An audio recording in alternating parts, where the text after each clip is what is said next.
Assalamualaikum warahmatullahi wabarakatuh. Salam sejahtera, Om Swastiastu, Namo Buddhaya, Salam Kebajikan. Perkenalkan, nama saya Moren Warlila SPD MPD dengan NIDN 0001039005. Saya merupakan dosen pada program studi D3 Teknik Sipil, jurusan Teknik Sipil, Politeknik Negeri Ambon dengan bidang ilmu pendidikan bahasa dan sastra Indonesia. Melalui video ini, saya akan menyampaikan pernyataan diri dosen dalam unjuk kerja Tridharma Perguruan Tinggi atau PDD UKT-PT pada bidang pengacara. Salah satu mata kuliah yang saya ampuh adalah mata kuliah Bahasa Indonesia dengan kode mata kuliah TS1204, beban 2 SKS yang diajarkan pada semester 2. Mata kuliah Bahasa Indonesia merupakan mata kuliah wajib kurikulum yang bertujuan untuk membentuk karakter akademik mahasiswa, serta menjadikan mahasiswa terampil berbahasa Indonesia melalui penguasaan pengetahuan teknik berkomunikasi, baik secara lisan, tulisan, laporan teknis, maupun grafis. Capaian mata kuliah atau CPMK Bahasa Indonesia terdiri atas 3 capaian. Yang pertama, mahasiswa mampu mengetahui konsep dasar bahasa Indonesia dan ejaan bahasa Indonesia. Yang kedua, mahasiswa mampu mengeksplorasi teks akademik. Dan yang ketiga, mahasiswa mampu menerapkan pengetahuan tentang teks akademik dalam penyusunan proposal, laporan, tugas akhir untuk keperluan akademik. Berdasarkan CPMK yang telah disebutkan, maka materi yang menjadi substansi kajian pada mata kuliah ini adalah sejarah dan fungsi bahasa Indonesia, ejaan bahasa Indonesia, teks akademik, penulisan proposal penelitian dan kegiatan, aktualisasi diri, dan yang terakhir, penulisan laporan penelitian dan kegiatan. Pembelajaran bahasa Indonesia mencakup 4 keterampilan berbahasa, yakni keterampilan menyimak, berbicara, membaca, dan menulis. Setiap akademisi diharapkan memiliki keempat keterampilan tersebut, terlebih khusus keterampilan menulis. Oleh sebab itu, pembelajaran bahasa Indonesia dilaksanakan dengan memuat keempat keterampilan berbahasa secara integratif melalui pemilihan pendekatan, metode, dan model pembelajaran. Pendekatan yang digunakan adalah Student Centered Learning atau SCL. Selanjutnya, metode pembelajaran yang digunakan bervariasi, antara lain ceramah, tanya jawab, diskusi, cerita berantai, mencocokkan kalimat, susun kalimat, inquiry and discovery, games, dan konsultasi. Pembelajaran bahasa Indonesia secara utuh mengacu pada model Project Based Learning atau PBL. Melalui PBL, mahasiswa dapat mengaktualisasikan diri melalui kegiatan dan proyek secara langsung dengan menerapkan keterampilan berbahasa. Referensi utama yang digunakan adalah Bahasa Indonesia untuk Perguruan Tinggi tahun 2016 yang diterbitkan oleh Direktorat Jenderal Pembelajaran dan Kemahasiswaan, ejaan yang disempurnakan versi kelima, Cermat Berbahasa Indonesia untuk Perguruan Tinggi tahun 2009 yang ditulis oleh Zainal Arifin, Bahasa Indonesia Keilmuan untuk Perguruan Tinggi tahun 2012 yang ditulis oleh Hairudin Kurniawan, dan Pedoman Pembelajaran Bahasa Indonesia Pendidikan Vokasi D3 Teknik Sipil. Proses perkuliahan dilakukan sebanyak 16 kali pertemuan yang terdiri atas 7 kali tatap muka untuk pertemuan pertama sampai pertemuan ke-7, ujian tengah semester atau UTS pada pertemuan ke-8, 7 kali kegiatan aktualisasi diri dan konsultasi untuk pertemuan ke-9 sampai pertemuan ke-15, dan ujian akhir semester atau UAS pada pertemuan ke-16. Sistem penilaian yang digunakan adalah penilaian proses dan penilaian akhir. Selama proses perkuliahan, penilaian yang dilakukan berupa penilaian observasi melalui pertanyaan lisan dan penilaian tertulis melalui konsultasi kegiatan dan proyek. Selanjutnya, penilaian akhir didasarkan pada kriteria penilaian yang terdiri atas 4 kategori, yaitu kehadiran dengan bobot 10%, tugas mandiri maupun kelompok 25%, UTS 30%, dan UAS 35%. Selanjutnya, saya akan menampilkan tayangan proses perkuliahan tatap muka di kelas dengan materi konteks teks akademik, model teks akademik, membangun teks akademik secara bersama-sama. CPMK yang akan dicapai adalah mahasiswa mampu mengeksplorasi teks akademik, dan sub CPMK mahasiswa mampu memahami dan menjelaskan konteks teks akademik, mampu menelusuri dan menganalisis model teks akademik, serta mampu membangun teks akademik secara bersama-sama. Penayangan video pembelajaran ini sekaligus menutup penyampaian pernyataan diri saya dalam unjuk kerja Tridharma Perguruan Tinggi di bidang pengajaran. Sekian dan terima kasih. Selamat siang adik-adik semua. Selamat siang. Apa kabar hari ini? Baik, Ibu. Baik, sebelum kita memulai proses pembelajaran di siang ini, mari kita berdoa menurut iman dan kepercayaan kita masing-masing. Berdoa selesai. Baik, hari ini kita sudah ada pada pertemuan yang ketiga. Kita sudah selesai dengan pertemuan pertama dan pertemuan kedua tentang konsep dasar bahasa Indonesia dan ejaan bahasa Indonesia.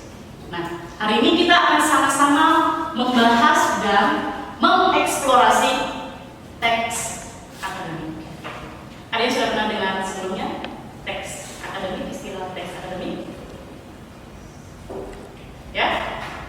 Oke, baik. Yang mungkin masih asing ya, teks akademik mungkin masih asing bagi kalian. Sebenarnya kalian sudah sering kali berjumpa dengan yang namanya teks akademik, tapi dalam istilah yang berbeda. Nah, hari ini kita akan tahu kira-kira teks-teks apa saja yang bisa diperlukan dalam teks akademik. Nah, selanjutnya Ibu akan tampilkan beberapa teks yang sudah kalian jumpai, entah ketika kalian membaca, mendengar, dan sebagainya. Nah, teks-teks ini harapkan kalian bisa mengidentifikasi kira-kira teks yang Ibu tampilkan ini adalah teks apa. Nah, coba dibaca dulu sebentar, dilihat kira-kira ini teks apa ya. Kelihatan ya? Terbaca ya? Terbaca dulu. Baik. Kira-kira menurut kalian ini teks apa? Percakapan? Percakapan? Ya, boleh ya. Di sini ada percakapan ya, ada percakapan antara Anjas dan Adi. Apa lagi? Narasi. Narasi? Oke, boleh. Ya, di sini ada narasi. Ya, ada percakapan, ada narasi. Apa lagi? Dialog. Dialog, ya, ada dialog dan percakapan sama ya. Ada interaksi, ya, ada pembahasan, ada percakapan dan dialog yang dibangun. Kira-kira kalau sebuah teks itu ada narasinya, ada dialog atau percakapan, biasanya kalian temukan di mana? Ini ada clue nih, clue gambar. Ini clue apa nih? Pementasan. Ya, silakan Pina. Naskah drama. Yes, benar ya. Naskah drama. Naskah drama selalu identik dengan narasi, kemudian ada percakapan dan ada dialog.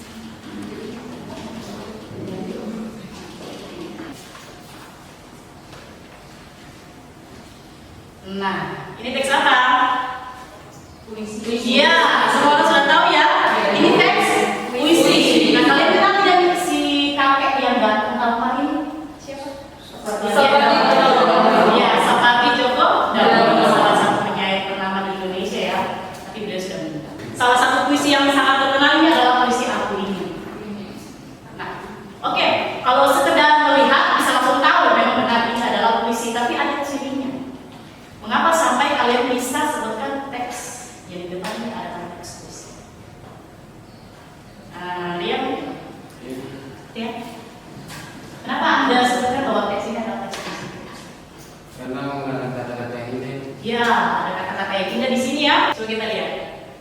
Aku ingin mencintaimu dengan sederhana, dengan kata yang tak sempat diucapkan lain kepada api yang menjadikannya abu.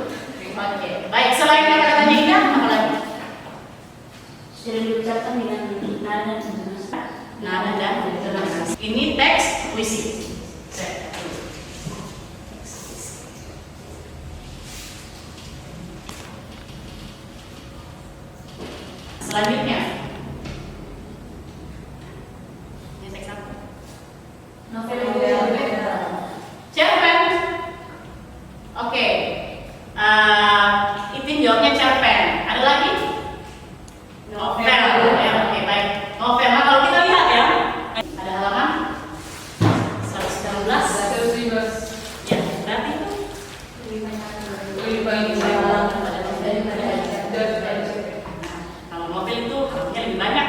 Jadi kita bacanya tuh tidak bisa dalam sekali duduk. Dan kalau cerpen ya kalian 10-20 halaman sudah cukup ya. Ya intinya, jadi ini lebih tepatnya ke teks novel. Kita lanjut.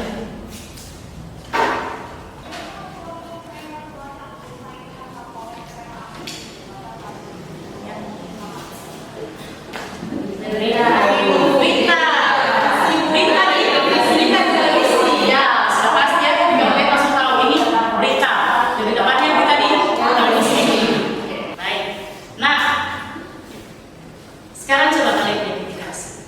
Kenapa sampai kalian sebut teks tadi adalah teks berita?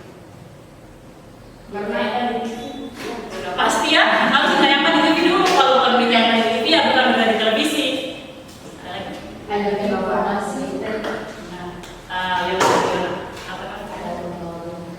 Ada pembawa berita. Ya, ada lagi. Ica tadi apa? Menyajikan informasi. Ada lagi? Menyajikan fakta. Menyajikan fakta. Ada lagi?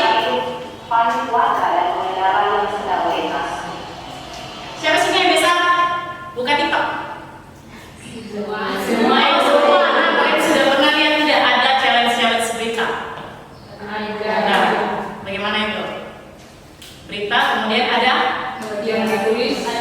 teks yang ditulis kemudian dibacakan. Nah, sebenarnya dari TikTok ini saya juga baru tahu ternyata orang yang membawa berita itu lebih tepat disebut pembaca berita. Kenapa? Karena ada teks yang dibacakan. Iya, gitu ya. Hanya kelebihannya kalau pembaca berita kita mereka sudah ahli ya. Yang membaca tidak kelihatan seperti dalam membaca, tapi kalau kita kan pasti matanya kiri kanan gitu ya. Jadi ada teks yang dibacakan seperti itu. Itu untuk berita di televisi. Nah, sekarang kita lanjut. Real news and information. Para pendengar Trijaya, Mana sih Nan? salah satu kota tradisional. Iya, berita radio ya. Semua sudah langsung pasti tahu bahwa ini berita radio. Apalagi anak-anak yang muda zaman sekarang ini kan suka dengan radio ya. Ini berita radio. Baik. Dari mana? Kenapa sampai kalian bisa bilang ini berita radio? Tapi kenapa tadi bilang radio? Disediakan di radio BNS. Ini ya ada stasiun radionya ya. Selain itu ada apa lagi? Ada menyampaikan informasi yang fakta. Ya, menyajikan informasi yang fakta. Ada alat pendukung seperti mic. Iya, ada alat pendukung ya. Ada mic, ada earphone. Vina? Kayaknya yang menjalankan teks berita yang cepat dan ada yang Kalau penyiar radio punya ciri khas ya. Kalau menyampaikan informasi itu pasti dengan cepat dan ada intonasi khusus gitu. Oke, kita lanjut. Nah, sudah. Coba dilihat dulu ini kira-kira teks apa? Artikel, boleh. Artikel. Kenapa artikel? ada abstrak.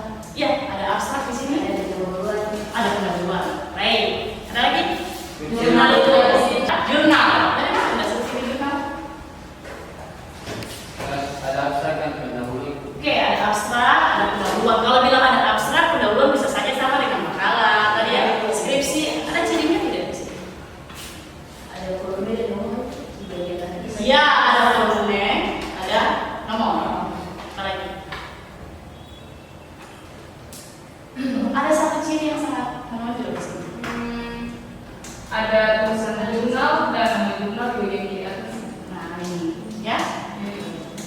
Jurnal Arbitra, Jurnal Pendidikan Bahasa dan Sastra Indonesia. Oke, baik. Nah, itulah beberapa teks yang ibu tampilkan. Ini jurnal ya. Nah, sekarang teks-teks ini akan kita eliminasi satu-satu sehingga kita bisa mengidentifikasi dan menemukan kira-kira dari 6 teks ini manakah yang bisa digolongkan dalam teks akademik. Sebelumnya kita harus tahu dulu apa itu teks akademik. Nah, oke. Teks akademik ini ada satu kata kunci di sini, adalah teks tulis. Itu kata kuncinya. Teks akademik adalah teks tulis. Teks tulis bukan teks yang dimediakan dengan tulisan. Artinya apa?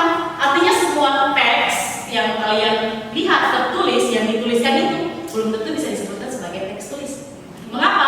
Karena teks tulis yang dimaksudkan itu kadang adalah merupakan teks-teks lisan yang ditulis lisan atau teks tulis yang bergaya lisan. Kemudian sebaliknya teks lisan bukan teks yang dituturkan secara lisan. Artinya semua hal yang kalian dengarkan itu belum tentu bisa disebut sebagai teks lisan. Karena apa? Karena kadang teks lisan yang kalian dengarkan itu juga dia berasal dari teks yang tertulis dulu, tertulis kemudian dilisankan. Kita langsung ke contoh. Atau kita lanjut dulu ke sini.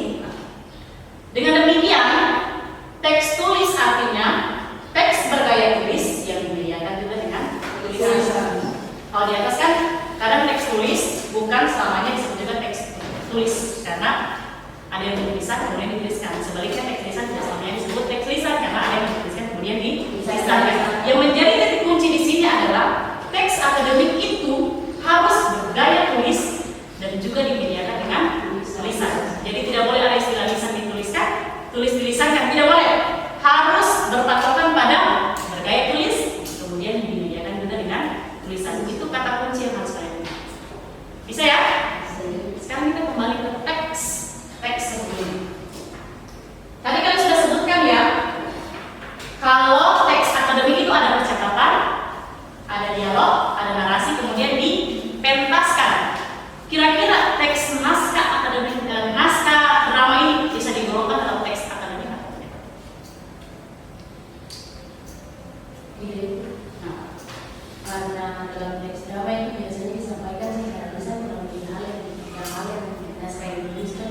Benar ya. Kalau naskah drama itu ada teksnya, kemudian disampaikan secara lisan ya. Jadi ada teks kemudian dibacakan oleh tokoh-tokohnya dan diperankan disampaikan lewat lisan secara lisan. Nah, berarti yang disimpulkan naskah drama itu adalah naskah dari tulis yang dilisankan. Kalau naskah drama itu tulis ke lisan, nanti sudah langsung X, tidak tergolong dalam teks akademik.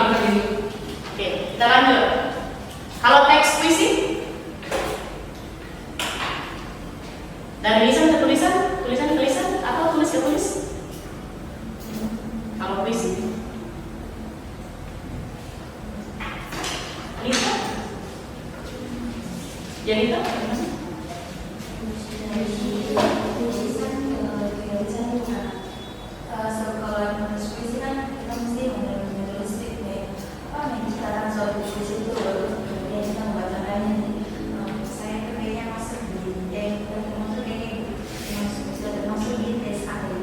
ya, benar ya? Atau ada punya pendapat lain?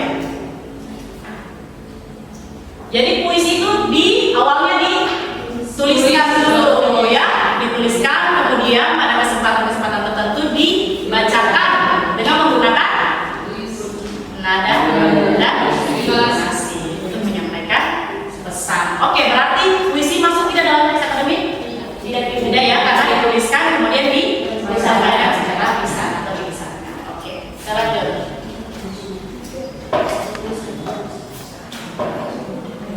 Sekarang novel. Dia kalau novel kira-kira apa? Ya, Tulisan ke lisan. tulisan juga? Ya. Bagaimana itu penjelasannya? Kenapa tulisan?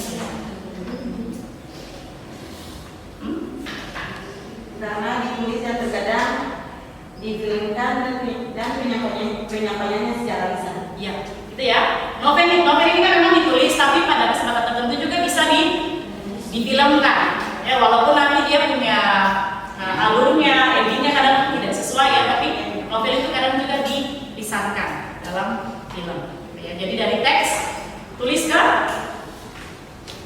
lisan juga. Oke, digolongkan teks akademik atau bukan? Tidak. Lanjut.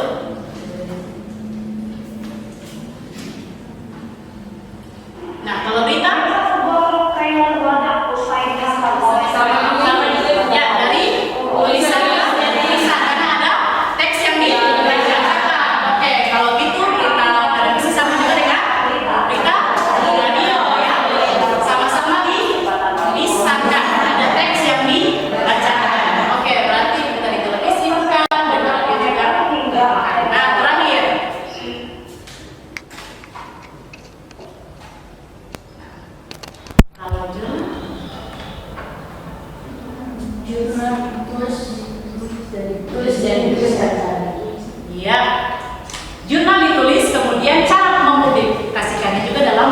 Tulisan.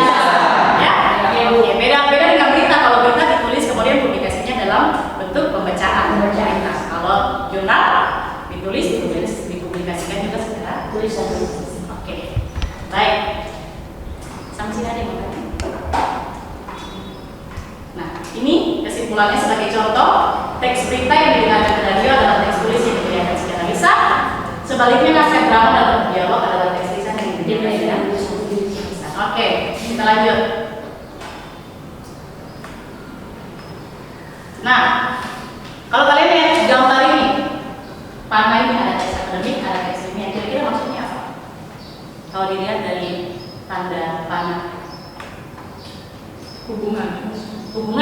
Ya, jadi teks akademik Dan teks ilmiah punya hubungan. Nah, ada lagi? Coba dilihat, ayo cepat. Teks akademik sama dengan teks ilmiah. Oke, boleh. Teks akademik sama dengan teks ilmiah. Ada lagi? Karena teks akademik juga bagian dari teks ilmiah. Boleh. Ada lagi? Kalau dilihat dari yang namanya teks akademik dan teks ilmiah itu saling mempunyai hubungan satu dengan yang lain. Baik. Jadi teks akademik dan teks ilmiah ini sebenarnya saling berhubungan satu dengan yang lain. Kadang juga teks akademik disebut juga teks ilmiah dan sebagainya. Gitu ya. Nah, sekarang kita fokus. Teks ilmiah ini bersifat faktual. Faktual artinya ya, fakta sesuai fakta ya, dapat dibuktikan, kemudian dan memenuhi syarat atau kaidah ilmu pengetahuan. Oke, baik. Jadi sekarang coba ibu minta kalian buat definisi teks akademik. Kita sudah ada dua konsep di sini ya. Ada teks akademik sebagai teks tulis tadi sebelumnya, dan sekarang teks akademik sebagai teks ilmiah. Sekarang ibu minta untuk kalian buat definisi atau pengertian teks akademik berdasarkan konsep teks tulis dan teks ilmiah. Coba dibuat-buat dulu. Oke, silakan. Saya ibu. Oke, Ide, silakan Ide. Jadi ibu teks akademik adalah teks yang bergaya tulis, yang dimediakan juga dengan tulisan dan bersifat faktual, dapat dibuktikan dan memenuhi syarat kaidah ilmu pengetahuan. Ya, gitu ya. Jadi triknya gampang, kalian cukup memasukkan pengertian teks tulis tadi. Teks tulis artinya teks bergaya tulis, dimediakan juga dengan tulisan. Kemudian kalian tambahkan dengan konsep teks ilmiah. Digabungkan, jadilah pengertian teks akademik. Jadi teks akademik adalah teks bergaya tulis, dimediakan dengan tulisan dan bersifat faktual, dapat dibuktikan dan memenuhi syarat ilmu pengetahuan. Bisa paham? Saya? Oke. Nah, mengapa Anda memerlukan teks akademik? Nah, ada yang tahu ini gambar apa? Arsitek ya. Arsitek ya, orang yang sipil harus tahu. Kalau tidak tahu gambar ini, jangan kuliah di teknik sipil. Iya. Oke, baik, ini arsitek. Nah, seorang arsitek itu dia dikenal sebagai seorang arsitek itu melalui hasil karya apa? Dena. Jadi seseorang kalau disebut arsitek, kalau dia punya dena, tapi kalau dia tidak bisa menghasilkan dena yang bagus, terus dia bilang saya ini arsitek, pasti orang bertanya-tanya. Harusnya ada karya yang dihasilkan itu dia yang tahu. Karena kan kita juga pikir, oh saya ini orang baik. Biasanya kita bilang saya ini orang baik, tapi buktinya mana? Yang menilai kita baik atau tidak ya orang lain. Hasil yang kita tunjukkan yang sama dengan seorang arsitek. Lanjut, ini apa? Kuli. Oke, kuli bangunan? Iya. Coba lihat baik-baik kalau Tukang bangunan lebih tepatnya ya? Iya. Oke. Tukang bangunan, ini dia pakai K3. Nah, biasa tukang bangunan itu dikenal dari karya apa? Hasilnya apa? Bangunan. Ya, sudah pasti bangunan ya? Iya. Nah, kalau misalnya seseorang dia mengaku dirinya adalah tukang bangunan dan dia tidak bisa membangun rumah, maka dia bukan tukang bangunan, dia tukang tipu. Jadi dia sampai ada yang bilang dia orang baik, padahal suka bikin seseorang, itu tidak sesuai perkataan dengan hasil dan yang itu juga tidak sejalan. Oke, jadi tukang bangunan harus menghasilkan bangunan. Nah, kualitas setiap misalnya arsitek dan tukang bangunan ini dilihat dari hasil yang mereka kerjakan. Kalau dena yang arsitek itu gambar asal-asalan, berarti kemungkinan dia lulusan abal-abal. Ya. Kalau bangunannya tukang bangunan boleh dia membangun rumah, tapi kalau miring-miring, ya kualitasnya itu dipertanyakan ya. Nah, sama juga dengan kalian sebagai seorang mahasiswa. Kalian harus punya hasil, jangan cuma bilang kita nih mahasiswa. Nona mahasiswa di mana? Politeknik Negeri Ambon itu teknik sipil, D3 teknik sipil, tapi tidak ada hasilnya. Gitu ya. Seorang mahasiswa harus punya hasil yang khas. Kira-kira apa? Menghasilkan karya. Menghasilkan sebuah karya. Karya yang bagaimana? Karya Ilmiah.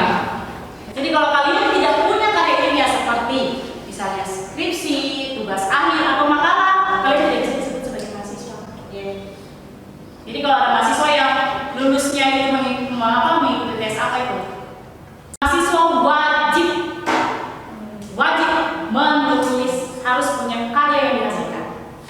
Dan hati-hati kalau karya yang kalian hasilkan itu juga harus benar-benar original. Jangan sampai karya kalian itu diambil dari punya orang atau orang lain yang membuat. Itu artinya kalian kalian tidak yakin dengan status kalian sebagai mahasiswa. Ya sampai pulang di kampung, lalu orang tua tanya kata, saat itu mama mau saluran airnya ada rusak nih, Nona bisa bantu? Sing tahu bikin. Dipertanyakan lagi, kenapa kalian tidak pernah menulis tentang saluran air? Dipertanyakan lagi, status kalian sebagai seorang mahasiswa. Lalu orang tua sih mulai bilang begini apa? Supigi kuliah tanpa lautan ya, Bapak Haji perlu nomor pulang sing tahu. Jangan ya? Kalian harus menghasilkan sesuatu, harus punya karya. Karya yang harus kalian punya adalah karya ilmiah. Itu yang akan kalian banggakan. Gitu ya? Oke. Nah, Anda memerlukan teks akademik karena Anda adalah insan akademik. Teks akademik adalah karya Anda yang menunjukkan seberapa berkualitas Anda. Kalau kualitas Anda copy paste, berarti kualitas Anda hanya sebatas copy paste saja. Tapi kalau kalian menghasilkan karya ori, berarti kualitas Anda benar. Tidak dilihat sepenuhnya dari TPK ya. Dia juga harus dilihat dari karya ilmiah yang dihasilkan. Nah, ingin meningkatkan kualitas menulis teks akademik, mulailah menulis, tetaplah menulis, Dan teruslah menulis. gitu ya. Nah, selanjutnya tugas ini nanti bisa kalian bacakan, ditambahkan dengan yang ciri-ciri teks akademik tadi. Untuk masuk ke pertemuan berikutnya, pertemuan keempat, mengidentifikasi lebih jauh ciri-ciri teks. Iya, baik. Pertemuan kita cukup ya hari ini.